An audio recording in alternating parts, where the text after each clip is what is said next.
राम साहित्य के ज़्यादा चिंता के विषय हैं या राम सियासत के लिए ज़्यादा चिंता का विषय है? नहीं, सियासत तो राम ने की नहीं। यदि सियासत वाले उनके चरित्र से कुछ प्रेरणा लेते हैं तो बहुत ही अच्छी बात है। कोई सुनामी नहीं आती थी रामराज में। सागर निज मर्यादा रही, डारहित रत्न कठिन नर लही, विदुमयी पूर मयूख नहीं, रवि तप जे दिन काज, मांगे बारिश देहि जल, रामचंद्र के राज। ऐसा राम। जब से अयोध्या में राम मंदिर का निर्माण हुआ है तब से एक राम कथाओं को लेकर अलग अलग पुस्तक मेले में आ रही हैं। हमारे हाथ में एक पुस्तक है, आप देखिए, राम कथा मंदाकिनी। ये अभी लॉन्च हुई है, किसी पंडाल से लॉन्च हुई है, लेख प्रकाशन से लॉन्च हुई है। तो राम कथा मंदाकिनी के लेखक हमारे साथ हैं श्री राम परिहार जी। डॉक्टर श्री राम परिहार जी, आप ये बताइए कि राम कथा तो कई युगों से कहीं सुनी जा रही है, इस पुस्तक में क्या खास है? इस पुस्तक में ये खासियत है कि राम भारतीय संस्कृति के मुख्य आधार ऐसे हैं कि उन्होंने पूरे भारतीय समाज और व्यक्ति को चरित्र निर्माण की दिशा दी। बिना चरित्र के कोई समाज समृद्ध नहीं होता। राम के जीवन के ऐसे प्रसंग जिनसे कि समाज समृद्ध होता है और प्रकारांतर से राष्ट्र समृद्ध होता है, और उससे भी बड़ी बात मानव संस्कृति समृद्ध होती है। ऐसे चरित्र को मैंने लेकर के कुछ ऐसे ललित निबंध लिखे हैं जिनके की आधार पर हम आज के युग में कुछ चरित्र की ऐसी बातें और समाज निर्माण की ऐसी बातें नए सिरे से सोच करके व्यवहार में ला सकते हैं, जिससे कि विश्व में शांति हो और भारत की संस्कृति समृद्ध हो। नहीं, कुछ कथाएं जो खास तौर पे आपने इस पुस्तक में लिखी हैं, जिक्र किया है, संदर्भ। देखिए, राम के कथा के प्रसंगों को तो बदल नहीं सकते। राम की कथा के प्रसंगों में हम युगानुकूल यानी वर्तमान में हम कुछ नया खोज करके वर्तमान के समय को उस युग के समय से मिलान करते हुए आज के समय में हम नई दिशा की तलाश कर सकते हैं। क्योंकि राम की कथा के पारंपरिक या वाल्मीकि के द्वारा या तुलसीदास जी के द्वारा जो लिखित प्रसंग है उनको बदलने की तो हम कोशिश नहीं कर सकते और नहीं करनी भी चाहिए। नहीं, मैं ये कह रहा हूँ कि जो यूथ है जो राम कथा सुनेगा, आपकी किताब पढ़ेगा, उसके लिए कुछ तो स्पार्क होगा। वन लाइनर आप संदर्भ बता रहे हैं, लेकिन संदर्भों में मैंने उन संदर्भों को आज की वैज्ञानिक दृष्टि से जोड़ने का प्रयास किया कि इसके पीछे आधार क्या है। ये केवल कथा या कपोल कल्पना नहीं है, इसके पीछे जीवन का वह व्यवहारिक तत्व है जो मनुष्य समाज ने हजारों वर्षों की अनुभव यात्रा के बाद निष्कर्ष के रूप में अपने पास लिखा है, और वो निष्कर्ष कहीं ना कहीं रामकथा से जुड़ते हैं। तो ये सर्वथा वैज्ञानिक कथा है और सर्वथा मानवीय कथा है और सर्वथा एक शांति की ओर ले जाने वाली कथा है। नहीं, कथा है या आप कह रहे हैं कि विज्ञान है? जो कई लोग सवाल भी उठा देते हैं कि ये सिर्फ कथा है, कोई वजूद नहीं है सांस्कृतिक। तो इसमें इस पुस्तक में उसको कैसे, उन लोगों को क्या जवाब दिया? कथा का एक वैज्ञानिक आधार तो है ही। जैसे एक प्रसंग में बताऊं, राम, सीता और लक्ष्मण जी अत्रि के आश्रम में जाते हैं। तो अत्रि के आश्रम में सीता जी नारी धर्म की सीख देती है। राम और लक्ष्मण को अत्रि जी अलग बात करते हैं, लेकिन जब सीता जी चलने लगती है तो एक तुलसीदास एक पंक्ति लिखते हैं, दिव्य वसन भूषण पहराए। सीता जी को माता अनुसुईया ने दिव्य वसन और भूषण पहनाए। ये दिव्य वसन भूषण क्या है? क्यों रावण जो है स्पर्श नहीं कर पाया, उसकी तलवार से भी उसका स्पर्श नहीं कर पाया? वो दिव्य वसन भूषण ऐसे थे जो आज की बुलेट प्रूफ या फायर प्रूफ जो चीज़ें आज बन रही है, तो उस समय तो विज्ञान बहुत उन्नतिशील था। उस समय भी वो कपड़े ऐसे थे जिसमें कि आग प्रभावित नहीं करती थी और कोई दूसरी शक्ति प्रभावित नहीं करती थी। वो दिव्य वसन भूषण थे, इसलिए रावण स्पर्श नहीं कर पाया और सीता जी अग्नि की परीक्षा में बेदाग निकल पाई। निश्चित रूप से वो दिव्य वसन भूषण वैज्ञानिक रूप से फायर प्रूफ रहे होंगे और गोली के प्रभाव से निष्प्रभाव हो रहे होंगे। ये देखिए राम कथा मंदाकिनी पुस्तक जो लिखे हैं आचार्य श्री राम परिहार जी ने, इनके नाम में भी श्री राम जुड़ा हुआ है। ये बचपन से जुड़ा हुआ है या आपने बाद में जोड़ा है? नहीं, माता पिता ने रखा। मैं तो नाम लेकर के आया नहीं हूँ, मैं बेनाम अनाम अरूप व्यक्ति था। ईश्वर के रूप में आया, बच्चे के रूप में आया। माता पिता ने अच्छा देखा, क्योंकि मेरे माता पिता की एक परंपरा थी, वो अपने परिवार के चाहे बेटी हो चाहे बेटा हो, जिसमें राम और सीता या राधा या कृष्ण का अर्थ निकलता हो, वही राम रखते थे। मेरे पूरे कुटुंब में नाम ऐसे हैं। जैसे कौन कौन से नाम है आपके कुटुंब में? मेरा नाम श्री राम, मेरे छोटे भाई का नाम हरि राम, मेरे उससे छोटे भाई का नाम जयराम, पोते का नाम जगदीश, एक का नाम शोभाराम। इस तरह से नाम है। तो मैंने ये इनका परिवार बेटी पूरा का नाम सावित्री।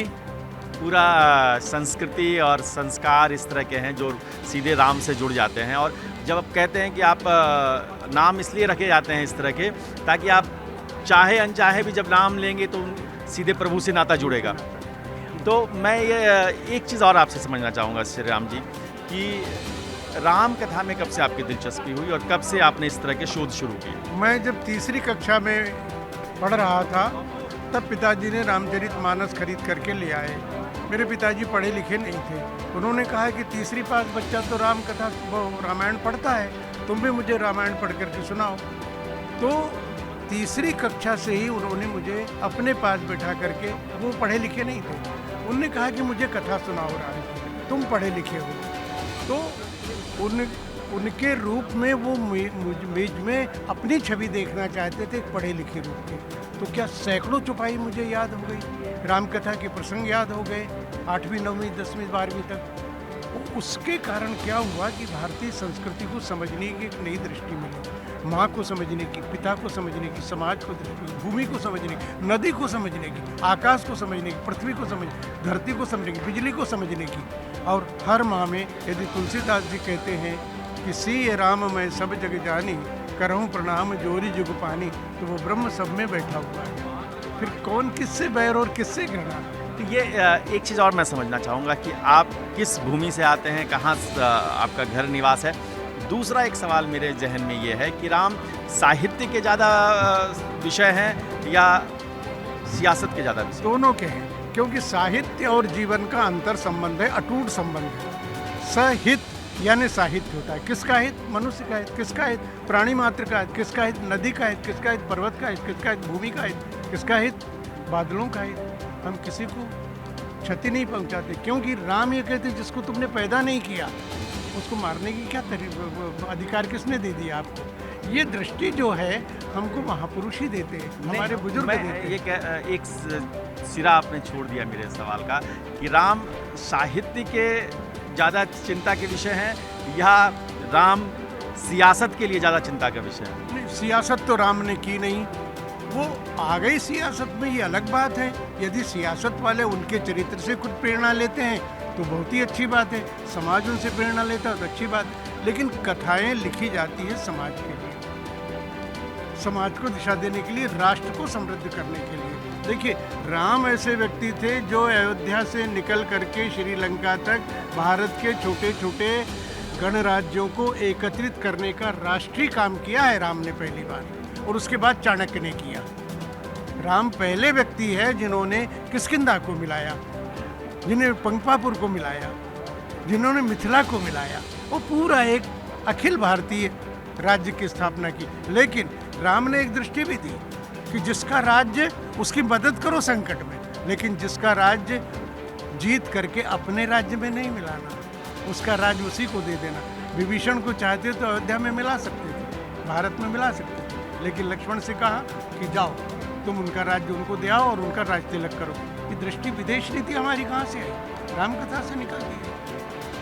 ये जो एक और सवाल छोटा सा मैं आपसे करना चाहता हूँ कि मैं जानना चाहता हूँ कि आपका जन्म कहाँ हुआ, आप कहाँ से सफ़र शुरू किए? और मैं मध्य प्रदेश के खंडवा का रहने वाला हूँ। खंडवा माँ नर्मदा के किनारे पर बसा हुआ ऐसा जिला है जहाँ पर 12 ज्योतिर्लिंगों में से एक ज्योतिर्लिंग ओंकारेश्वर है। उसके पास मेरा गांव है, फेपरिया करके गांव। मैं किसान का बेटा हूँ और उस मिट्टी में मैंने पढ़ करके जीवन के संस्कार पाए हैं। मैंने किताब से कम सीखा, मैंने माता पिता के जीवन से ज़्यादा सीखा, गांव के जीवन से ज़्यादा सीखा। और मेरा जन्म गांव में हुआ, गांव के संस्कार में ही पढ़ा बला। लेकिन कोई एक ऐसी शक्ति रही होगी, किसी का आशीर्वाद रहा होगा कि कुछ बोलने लायक, लिखने लायक हुआ, तो आप जैसे सभ्य लोगों के बीच में खड़े होकर के आज मैं कुछ बात कर रहा हूँ। आपने एक और कथा कही मेरे को कि बचपन से आप चौपाइयाँ राम की सुनाते हैं। मैं भी कुछ सुनना चाहता हूँ, हमारे दर्शक भी सुनना चाहते हैं। राम कथा के सारे प्रसंग बहुत अच्छे हैं, लेकिन मुझे राम राज्य की अवधारणा बहुत अच्छी लगती है। पाहुन कर बैर काहुन सोही, राम प्रताप विषमता कोही। सब धर्मज्ञ धर्म रत गुनी, नर अरु नार चतुर सब पूनी। सब गुणन्य पंडित सब ज्ञानी, सब कृतज्ञ भय कपट सयानी। राम राज नवघेष सुन, सचरा चर जग माय।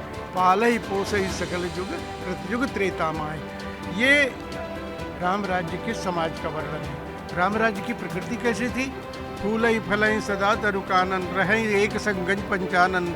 खगमृग सहज बैर बिसराई, सबई नरर करस परस परस प्रीति बढ़ाई। पूजई खगमृग नाना वृंदा, अभय चरई बन करई आनंदा। शीतल सुरभि पवन बह मंदा, गुंजत अली लई चई मकर, गुंजत अली चली लेई मकरंदा। लता बिटप मांगे मधु चुवही, मन भावतो धेनु पैसरवई। शशि संपन्न सदा रह धरनी, त्रेता भई कृत जुग के करनी। प्रगति गिरीन विविध मनि खानी, जगदात्मा भूप जग जानी। सरिता सकल बहई बरबारी, शीतल अमल स्वाद सुखकारी। सागर निज मर्यादा रही, कोई सुनामी नहीं आती थी राम राज्य में। सागर निज मर्यादा रही, डारही रत्न तटिन नर लही। विदुमयी पूर मयूख नहीं, रवि तप जे तिन काज। मांगे बारिद देहि जल, रामचंद्र के राज। ऐसा राम राज्य, ऐसा राम राज्य था जहाँ समुद्र जो है अपनी मर्यादा में रहते थे। और ये मर्यादा ही है जो आपको समाज को जोड़ती है। हर व्यक्ति अपनी मर्यादा में रहे तो आप बात सरस हो जाती है। और श्री राम जी के साथ बात करते हुए राममय होने का जो शुभ अवसर मिला, ये पुस्तक राम मंदाकिनी, इसमें आप भी गोते लगाइए। और श्री राम जी ने जिस आस्था से, जिस श्रद्धा भाव से, जिस वैज्ञानिक चेतना के साथ ये विश्लेषण किया है, आप भी पढ़कर देखिए। श्री राम परिहार जी की पुस्तक राम कथा मंदाकिनी। देखते रहिए न्यूज़ कॉरिडोर्स।